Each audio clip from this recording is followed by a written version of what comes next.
guys, I'm gonna show how to create a logo with Microsoft Designer. Before we continue, don't forget to subscribe to our channel. So log into Microsoft Designer and head over to here on the search bar. Just you can search for logo.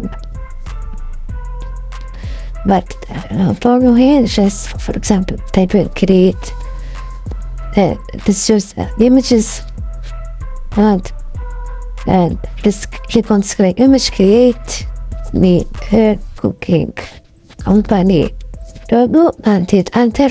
And Microsoft Designer will start creating your logo according to your prompt and description. This will take a while, so be patient here and let Microsoft Designer and the rest. This is it, guys. Our logo is created successfully with your Microsoft Designer, and this is pretty much it. Your work is done. If you found it, then don't forget to like, subscribe, and leave a comment.